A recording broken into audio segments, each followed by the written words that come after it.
Hello everybody, welcome to my channel. My name is April.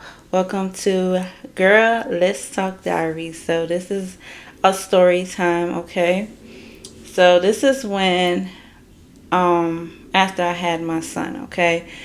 I didn't really in those videos I really didn't tell what was going on. I really didn't tell what was going on in that video. I was like I really wasn't living like I really didn't like my living situation. So of course I pretend like everything was okay with me at the time. I pretend everything was fine. And it wasn't. Okay. So I'm gonna start when um I was leading up to the hospital. So yeah, you saw the video of me going to the hospital and things like that. But I'm gonna be honest, the hospital visit and everything was really stressful for me. So I got dropped off at the hospital. So my time, they scheduled my time where I should come to the hospital and get induced. So I got induced.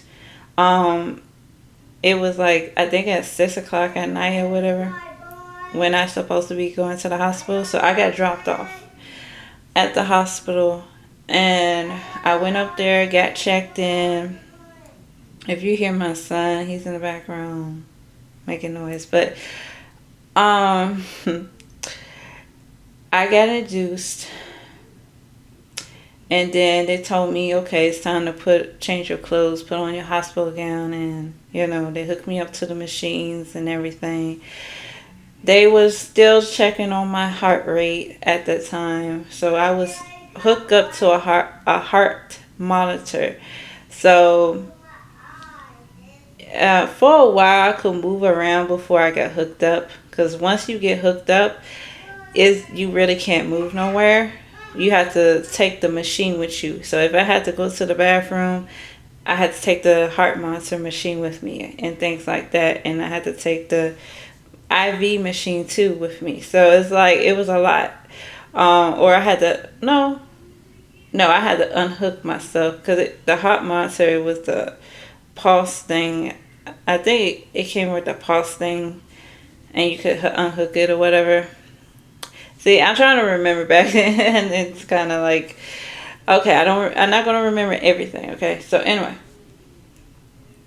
and when I got induced, when they hooked me up to the IV, I really couldn't go nowhere. Like, well, hold on, I could go somewhere. Okay, so yeah, when I'm gonna shorten the story. So I was by myself the whole time during my hospital visit. I was really like stressed about it. I didn't have no friends or family come visit me, okay?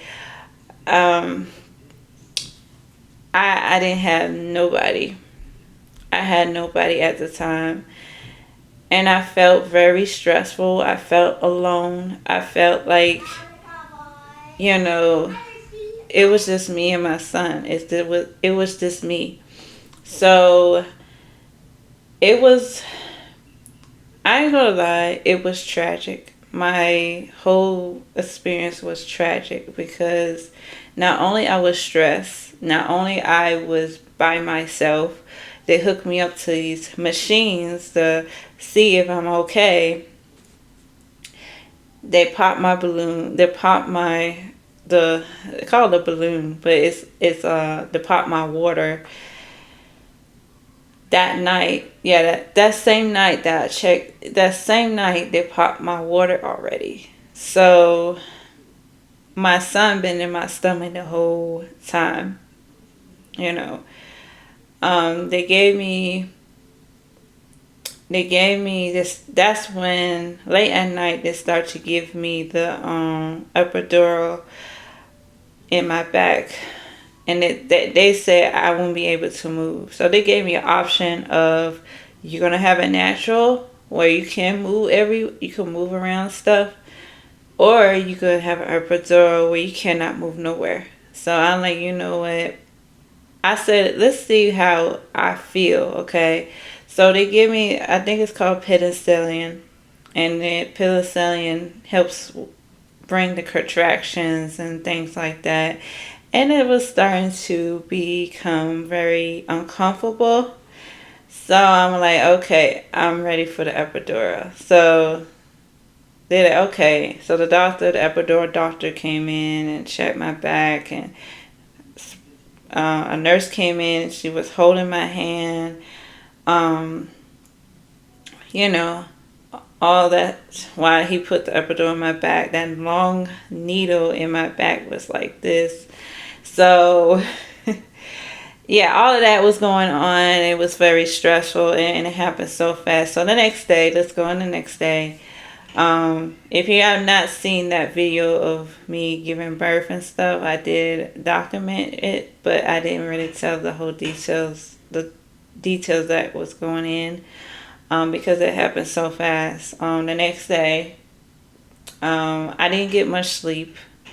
I didn't get no sleep at all, really. I really didn't get no much sleep, and I was very tired. So, let's see, a couple hours, I still was going through, they were checking on me. They were seeing how, if my cervix was getting bigger, it'd be time to push. Okay, let's fast forward. When it was time to push, of course, I still was by myself, y'all. I was doing this all by myself. All I had in the room with me was doctors and nurses. And there's like, well, no one's coming in. No one came to see you, or, I felt like they were like feeling very bad for me at the time. I said, no one's coming in and things like that. So when it was time to push, this is the time I was really upset. Like, why would you tell me to hold off my baby when the baby was coming? I could feel like his head trying to come through. And they like, well, wait. We don't have enough. Oh, I guess they're saying they don't have enough staff. So they say, well, if you can hold off it, trying to push, to like 12:30 or whatever time they told me, because it was like around 11 to 12. I keep feeling like it was like uncomfortable. I could feel like his head like he was trying to come through, and they're telling me to wait. I felt that wasn't even right. Like in my spirit, I didn't feel like that was right to tell me to hold off to push my baby. I say, look, he's coming. And if y'all ready or not, he's coming. I rang that bell and I said, hey, he's coming. So I can't I can't hold him off, like he's coming. So of course they gather around, and you're like, okay, let's just get the baby and all that stuff. So after all of that, I had my son. Y'all, I don't even remember. I knocked out. I was asleep. I was so tired. Like I'll be honest, I was glad it was over. Like, I was glad it was over. I had my son. I mean, it was stressful. It was like I was in pain and everything like that. And two, I had nobody with me. So yeah. If y'all see like I say, see the video. I had the video up, okay. But let's fast forward. Okay, I had my son. I did have someone. I did live with someone during me having my son, okay? This is a time where I was going through a very stressful time with a newborn baby, and I was living with someone. So yeah, I got picked up from the hospital and took back to the place I was living at, okay? So it was a stressful time. After the postpartum care, I was taking care of myself, or tried to take care of myself while I was taking care of my baby. and I got minimum help, just a little tiny help, but I didn't get much help. Okay, so it was a lot of things I had to do. They said I wasn't supposed to drive, but I drive anyway to my first doctor's appointment after I had my baby. They tell you you can't drive. I drove anyway because, like I said, I had no help. So I had to drive with my newborn baby in the car. Okay, it wasn't really safe, but I made it through. I'm just happy I made it through. Okay, so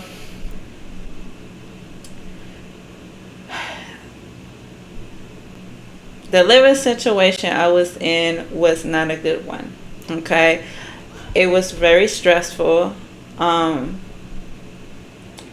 I didn't have, I was, I didn't have no running water, and if it was running water, it was cold water. Okay, so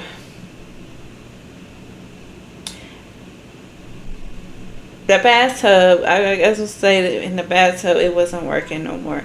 Like I couldn't use the shower. Okay, because when I use the shower, the water drips from the ceiling.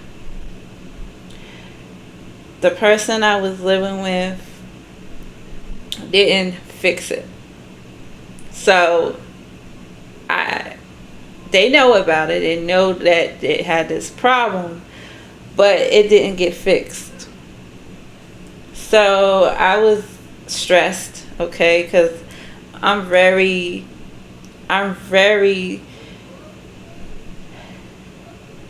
when it comes to my hygiene, I don't play around with that, okay? So I love having my showers. I love, being clean, and because I feel better when I am. So I don't like when I couldn't really shower like I want to. So I had to shower. I had to take a wash up at the sink at the time. And it was stressful because you going through postpartum care, you want to be clean, right? Um, so at the time my daughter was living with her dad full time, I'm really grateful about that because it would have been much worse if my daughter was living with me because of the situation I was in. My living situation wasn't good, so yeah, I was happy about that. And two, to give my son a bath in the sink. I was happy that he was small. I was happy he was small and that he able to fit in the sink. But as he was growing, it was getting harder and harder and harder um, for him to get a bath in the sink. So I'm glad I moved out before he got too big. Okay. I was always thirsty. Like I always had to have cold water, drinking cold water or some kind of ice. I don't know what was that. I don't know what's a postpartum symptom or something, but I had to like always chew on ice or drink cold water. So I had bottles of water, and I'd be like drinking like 10 of them a day, and I still be feeling thirsty. Like, what the heck is going on for me? Like, I didn't have enough water. So I don't know if I was dehydrated or what. But the most part about it is when I had a postpartum bleeding, and I was like, it was a scary time of my life. It was. I really thought I was going to die. I ain't gonna lie. Because I never bleed so much. Like I tell you guys, it was just coming out and coming out. It was coming out through the pad. When they tell you that if you soak a pad, I think within an hour you soak a pad up, this when you need to call the doctor, right? I was soaking through them to the point I had to sit on the toilet. Okay, I'm not trying to. This is a disclaimer, y'all. If you're squeamish or grossed out by blood and stuff like that, click off the video now because I'm gonna tell you what's happening. Okay, so I sat on the toilet and I had blood coming out of me, like it was coming out. I'm like, what the heck is going on? I was so scared, y'all, because I like, this is not normal. Am I hemorrhaging? Hemorrhaging is like, well, a lot of blood come out, because I felt like I was hemorrhaging. Like, what is going on? So I almost like called the doctor, like called the nurse, 911, right? I was so scared. Like, my heart was beating fast because I was scared. I saw clots coming out, like clots this size coming out. And I felt like something said it was part of the placenta. I still have part of the placenta inside. And they say you ain't supposed to have the placenta still in your body after you give birth. So I feel like they didn't take all the placenta out. And my body was rejecting, pushing that stuff out of me. And two, it was my first period or whatever, postpartum. So all of that come out. I tell you not, y'all, it looked like a crime scene in the bathroom. It looked like a crime scene. I was crying. I was scared. And mind you, this was like in the middle of the night. Like, it was around 1 o'clock in the morning when this happened. And I was so scared. Like, then it just started to lessen. And I'm like, oh my gosh, I really thought that this was the end. Like, I'm going to die right here on the toilet. Like I said, it was a scary moment for me. I would never want to go through this again. I never want to go through this again. So it lessened up, you know what I'm saying? I almost called 911, but I didn't. I know I should have. I did tell my doctor when my next appointment, and she said, well, it was like part of it. I'm like, but I was bleeding so heavy that it was like gushes of blood coming out of me. Yeah, I was scared. I never had this with my daughter. I never had it like that. I was bleeding, but it wasn't like gushes of blood. Like, it wasn't like, and it didn't stop. It kept going, like, and then I saw clots coming out, and I'm like, what's going on? So I really was a kind of a placenta. They didn't push. Yeah, they pushed the placenta out, but it's like bits of placenta was in there. So my body was ejecting all of it out. So yeah, I believe I told my doctor about it. She checked me and said everything was fine, and everything. She didn't look concerned. She didn't look concerned by it. Only you know your body. So you know your body. So let's fast forward. Everything was good, But my living situation was not good. Okay? This is my living situation I'm talking about.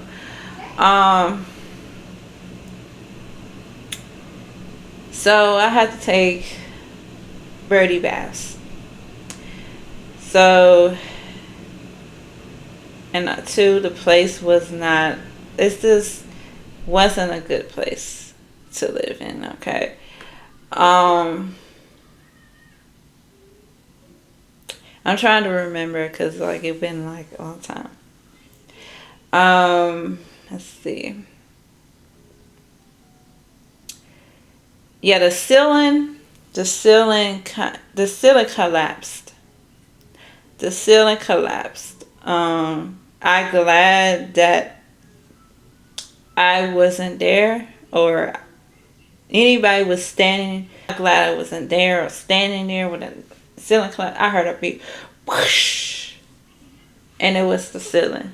The ceiling fell on the ground. Um, Not only that, it was always hot there. It was humid inside. When it was summertime, it was hot. They refused to get the AC fixed. So I'm living there with this fans blowing and it just blowing hot air. So it's not like it's cool air. I got one of those air conditioned, I don't know what you call them, those little air conditioned fans. And if I found a picture of it, I'll put it up on this video somewhere. But it's one of those small air conditioned fans that I use. You have to put like cold water, or you gotta pour a cold water or something in there or something like that to make it blow cold air on you. And that really didn't work that well. But the person I live with, like, they didn't want to get nothing fixed. So they didn't get the AC fixed. They didn't do nothing about the water. I couldn't get hot water. So what I did was, at the time I started to, at a certain age, my son was getting older. So I like, you know what, I'm going to get a job. I looked for work. I worked at Amazon at the time, part time. And I went and, so at the time I started applying, not applying, but I signed up for a gym membership, yeah, at the YMCA. I signed up at the gym membership at the YMCA, and so I could take my showers, because no, I can't live like this. So I went with my infant at the time. I went with my infant to the YMCA to take a shower. The first time, I didn't put him in the little daycare. They had a little daycare there, or the daycare was closed. So I had to take him with me. And y'all, it was so stressful. He was crying and all that when I was trying to, it's a shower with a big room. Like, it was like made for people who, in wheelchairs. So it was like a lot of room, a lot of space in this bathroom. So he wasn't, in the dry part. I was in the shower and he was crying and screaming. And then a lady said, "Is everything okay in there? Is everything all right in there?" And I'm like, "Yes, everything's okay." He's like, "Well, he's crying and stuff." I'm like, "Man, this is stressful." Like, I'm getting him now and things like that. And I'm like, "Man, this is stressful." So I say, I'm going to take a shower when the daycare part open. So I don't know. I wasn't thinking that time. I was just wanting to take one. I didn't care what time it was. So I put him in the daycare, and the little watch. I won't say daycare. It's a child watch when you go work out, and you can put your child in the little child watch section. So that's what I did while I go take a shower. And y'all, I was like so grateful for that shower. Like, I've never been so grateful for something. One thing about it, never take advantage. Don't take advantage of simple things like a shower or eating food or having a roof over your head or having a bed, because life could show you something and you be like, dang, I'm going through this. And now I'm so grateful to be able to have something like a shower to help me, and to brighten my day, because having none is like, it's crazy, right? So every day I went to that gym to take a shower. And it was hectic because I had my infant. So in my videos, if you see me like sitting in a car, or all you see is a wall in the background, yeah, I was going through it that time, okay? I wasn't showing where I was living, okay? Because I was embarrassed. And I was embarrassed how I was living. So I wanted to leave so bad. I even called the shelters. I called I called the number, the hotline for homeless shelters and stuff like that, because I wanted to get out of there so bad, because the living situation wasn't good at all. And they said, well, we full, and they had a number where they said, well, we call you back if something opens. They never called me back, y'all. They never called me back. And I'm like, man, I don't want to live like this. I don't want to live like this. And so I couldn't even cook like I was supposed to. I couldn't even cook because the oven didn't work no more. So the person was living with, they didn't care about any other stuff breaking or things are happening. They didn't get it fixed, okay? This is their place, and they didn't want to get none of it fixed. Um, it's like living in an apartment and the landlord don't want to fix anything, right? So that's the kind of situation I was in. I was living in like a room rent or rent a room, whatever you call it. Um, and there was also like, it was a shooting in the neighborhood, so I was sitting like in the living room. Now this was the scariest part. Living there, living in the situation I was living in. It was, I don't know, it was a bunch of kids out with a gun, but it was a shooting. So we heard pow pow and we heard boom boom, and the bullets went through the couch.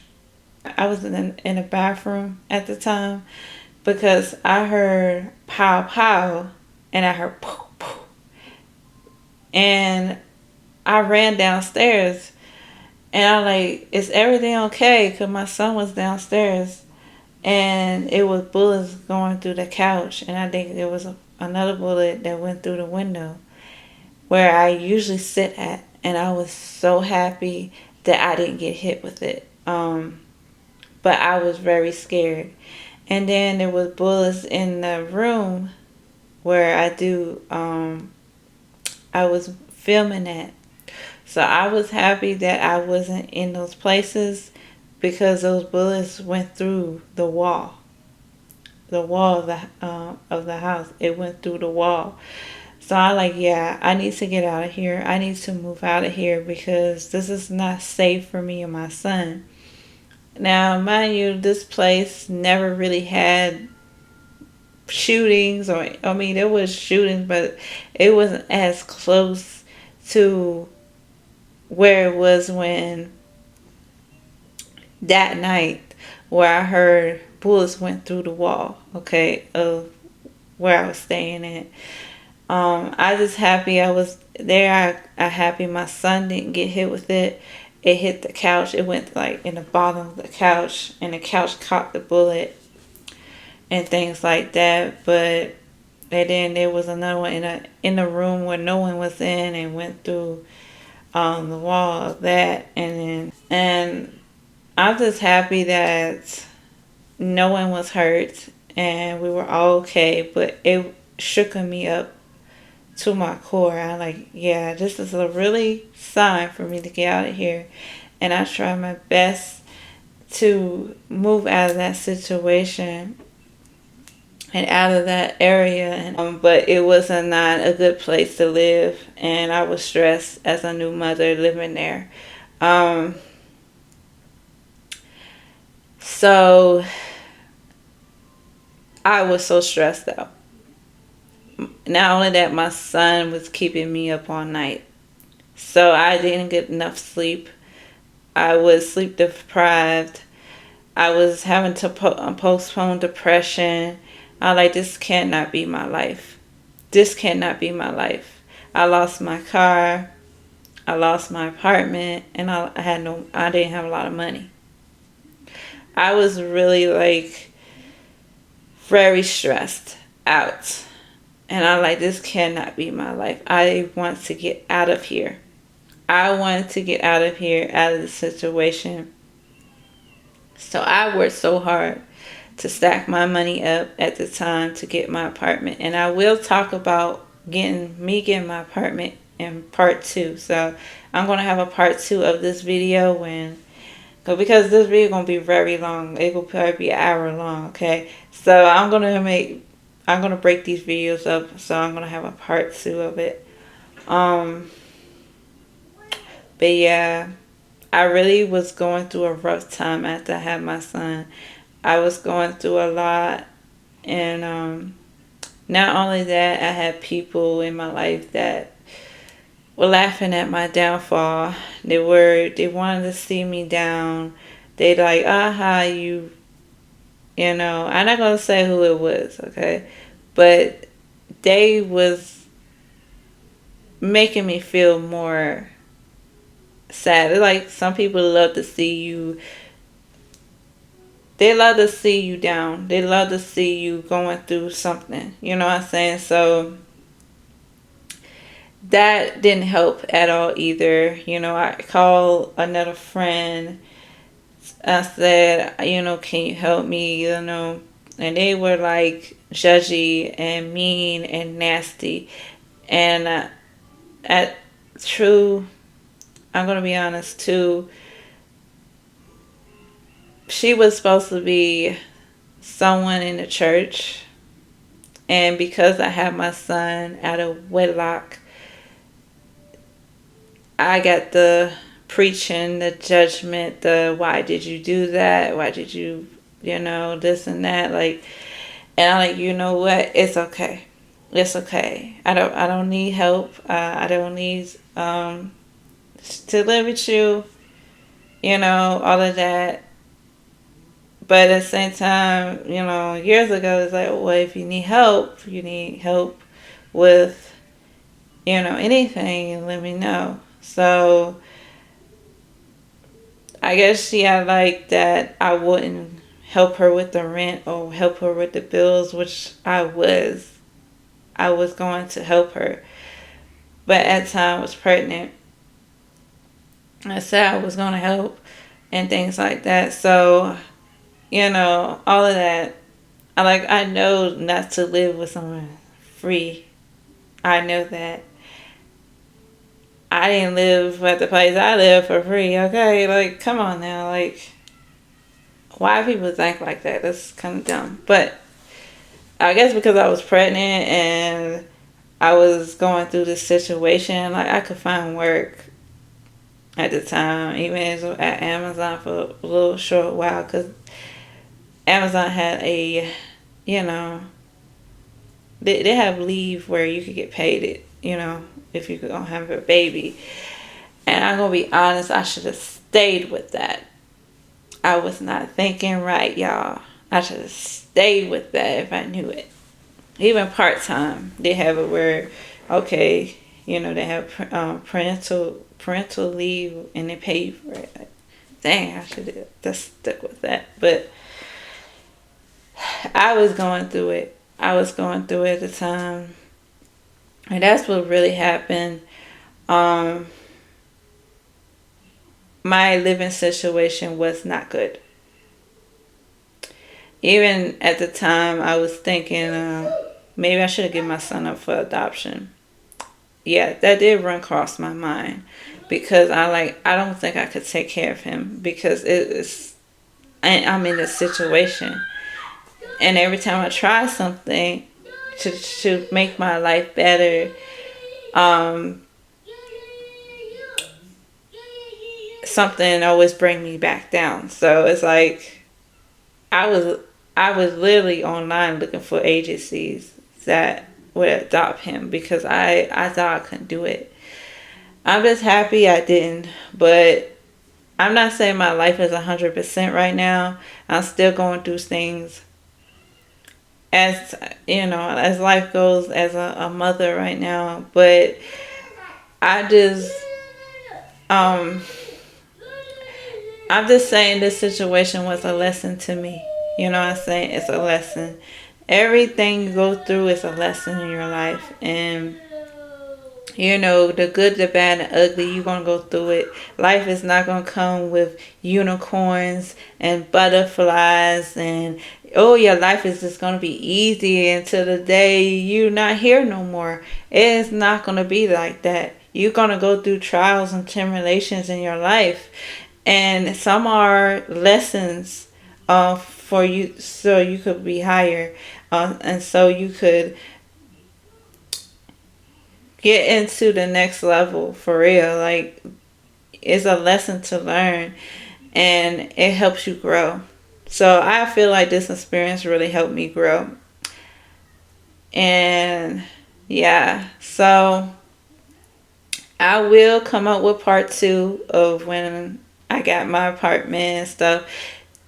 Things was at that time things wasn't easy still. It was not easy. I had a hard time getting my apartment, all that stuff. But I will tell you in the next video on part two. So I want to thank everybody for watching. Don't forget to like and subscribe. And I'll see you in the next video.